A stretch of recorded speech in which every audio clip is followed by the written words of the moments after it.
के भेष में एक भेड़िया प्रधानमंत्री है, मानव के रूप में एक मुख्यमंत्री भेड़िया है। योगी आदित्यनाथ मनुष्य कहलाने के योग्य नहीं है।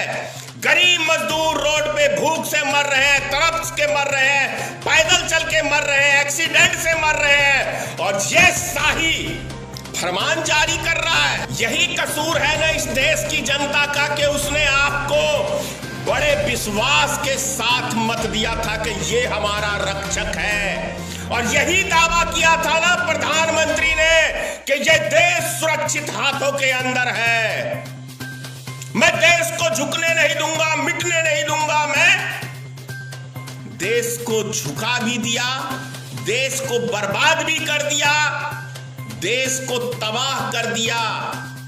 इसी प्रधानमंत्री ने पिछले 70 सालों में जो देश में पूंजी इकट्ठा की थी, अपने शौक में सारी पूंजी को उड़ा दिया। इस एक सिंगल व्यक्ति प्रधानमंत्री ने चैलेंज कर रहा हूं कि यदि दिन बदले और बदलेगा,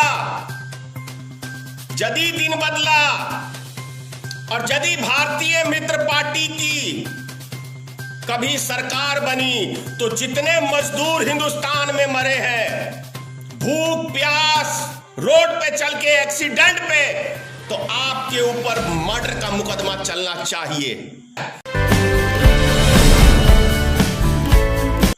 जिस तरह की कल तस्वीर देखने को मिली,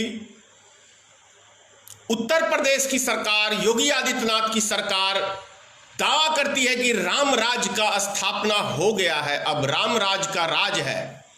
तो उत्तर प्रदेश में कल भारतीय जनता पार्टी के एक विधायक को, सांसद को, जनता ने अयोध्या के अंदर, कलयुग के अंदर जो राम राज की स्थापना करने की बात कर रहे हैं योगी आदित्यनाथ, तो आप ही के विधायक को जनता ने इस राम राज के अंदर एक रावण को दौड़ा दौड़ा के मारा। क्या आप कलयुग के रासे राम रासे रावण? तो राम राज के अंदर तो कभी राम के ऊपर जनता ने हाथ उठाया नहीं, तो कलयुग का जो राम राज है, तो जनता ने रावण को दौड़ा दौड़ा के मारा उत्तर प्रदेश में। अब बात करते हैं उत्तर प्रदेश की ही। क्या कहते हैं? खुद कुछ करेंगे नहीं और दूसरे को कुछ करने देंगे नहीं। क्या गजब की रणनीति है भारतीय जनता पार्टी की, कितनी घटिया मानसिकता, सोच है। जब कांग्रेस पार्टी ने 1000 बसों की इंतजाम किया नोएडा में, तो पिछले 48 घंटे से यूपी सरकार उन बसों को रोके हुई है। और खुशी की बात थोड़ी सी एक है कि कम से कम जो भारत की गोदी मीडिया है, जिसे मोदी मीडिया कहते हैं, कम से कम जो दिन रात नरेंद्र मोदी का गुणगान गा रहा था, वो भी एक पत्रकार, कम से कम उसका भीतर का आत्मा, कुछ इंसानियत जो बचा हुआ था, वो उसने दिखाने का काम किया। और संबित पात्रा जैसे व्यक्ति से सवाल पूछा।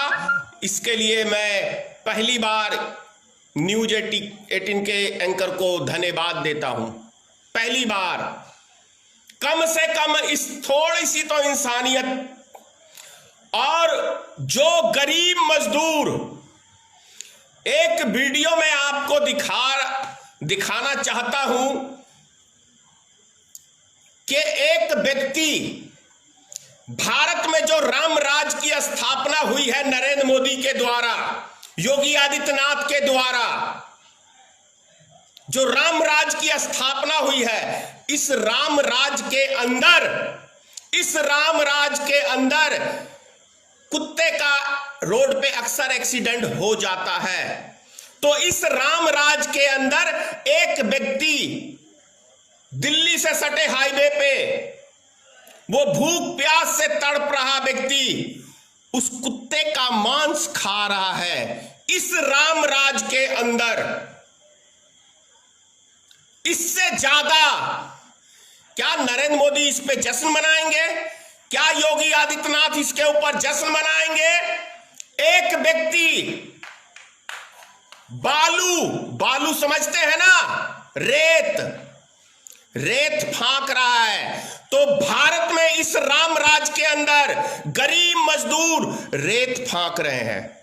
एक व्यक्ति नाली का खाना, नाली में फेंका हुआ खाना इस रामराज के अंदर वो चुन चुन के खा रहा है। वहीं पे कुत्ते खा रहे हैं, वहीं पे कौवा खा रहा है और वो व्यक्ति भी खा रहा है। तो ये भारत का एक न्यू इंडिया का निर्माण किया है श्रीमान प्रधानमंत्री नरेंद्र मोदी ने। मेक इन इंडिया बनाया है, जहां पे लोग कुत्ते का मांस रोड के ऊपर से खा रहे हैं।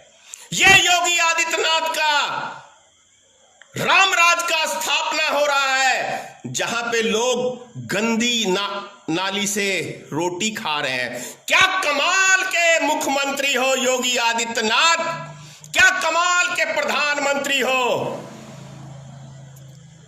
घृणा आती है। सुन लो नरेंद्र मोदी, खुली चैलेंज कर रहा हूं कि यदि दिन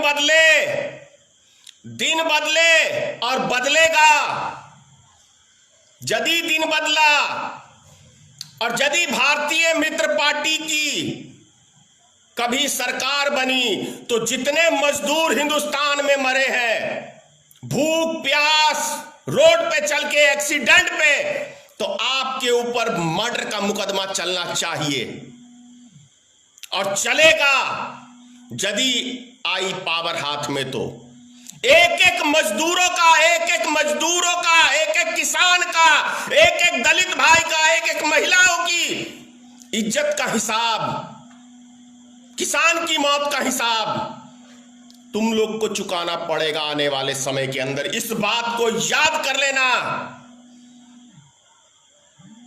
क्योंकि मानव के रूप में एक दानव नरेंद्र मोदी है। दानव मानव के भेष में एक भेड़िया प्रधानमंत्री है, मानव के रूप में एक मुख्यमंत्री भेड़िया है। योगी आदित्यनाथ मनुष्य कहलाने के योग्य नहीं है।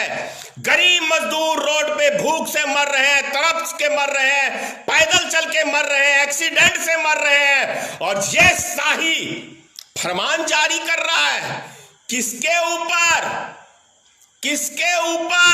इसी देश की गरीब जनता ने सत्ता दिया है, और इसी देश की जनता सत्ता से भी उखाड़ने का काम करेगी। इन हिटलरों की तानाशाही बंद करने का काम करेगी इसी देश की जनता। इस बात को कभी मत भूलना नरेंद्र मोदी जी, योगी आदित्यनाथ जी। यदि अनुमति नहीं दी सभी मजदूरों को बस में जाने के लिए, ट्रेन में जाने के लिए, तो फिर से भारतीय मित्र पार्टी प्रधानमंत्री योगी आदित्यनाथ का फिर से पुतला परसों दहन करूंगा, परसों तक का 48 घंटे का। और इस बारी पुतला दहन एक जगह नहीं होगा, कई जगह होगा। समझ में आ रहा है आपको? मानव कहलाने के योग्य नहीं हो। कोई भगवा वस्त्र पहनने से कोई सन्यासी साधु नहीं बन जाता है मिस्टर योगी आदित्यनाथ। अगर ढोंगी नाथ कहे तो ज्यादा बेहतर होगा, क्योंकि क्या कमाल का 2007 के अंदर ढोंग किया था पार्लियामेंट में, देश की जनता ने वो ढोंग देखा है। इस रामराज, ये रामराज है, ये रामराज की स्थापना करने चले थे। गरीब मजदूरों की हत्या करके, गरीब मजदूरों को भूखों मार के, गरीब मजदूरों को पैदल चला के। यही कसूर है ना इस देश की जनता का कि उसने आपको बड़े विश्वास के साथ मत दिया था कि ये हमारा रक्षक है, और यही दावा किया था ना प्रधानमंत्री ने कि ये देश सुरक्षित हाथों के अंदर है। मैं देश को झुकने नहीं दूंगा, मिटने नहीं दूंगा, मैं देश को झुका भी दिया, देश को बर्बाद भी कर दिया, देश को तबाह कर दिया। इसी प्रधानमंत्री ने पिछले 70 सालों में जो देश में पूंजी इकट्ठा की थी, अपने शौक में सारी पूंजी को उड़ा दिया। इस एक सिंगल व्यक्ति प्रधानमंत्री ने, सिंगल व्यक्ति जिसका आगे नाथ न पीछे पगहा है, लेकिन इसके शौक भारत के इतिहास में किसी राजा महाराजाओं के भी नहीं हुए होंगे जो इस व्यक्ति का है। बहुत शर्मनाक है। और नरेंद्र मोदी जी, इतिहास फिर से कह रहा हूं, कभी माफ नहीं करेगा नरेंद्र मोदी को। गरीब मजदूरों की जब हाय लगती है तो बड़े से बड़े तख्तो ताज पलट जाते हैं। विधाता भी उनकी हाय को ठुकरा नहीं सकता है। जैसे आप गरीब मजदूरों की पानी के बिना, रोटी के बिना तीन करके मारने का काम कर रहे हो प्रधानमंत्री जी, इसका हिसाब इसी जन्म में यहीं चुका के जाओगे। जय हिंद, जय भारतीय मित्र पार्टी, जय मां जगदम्बा, सीताराम।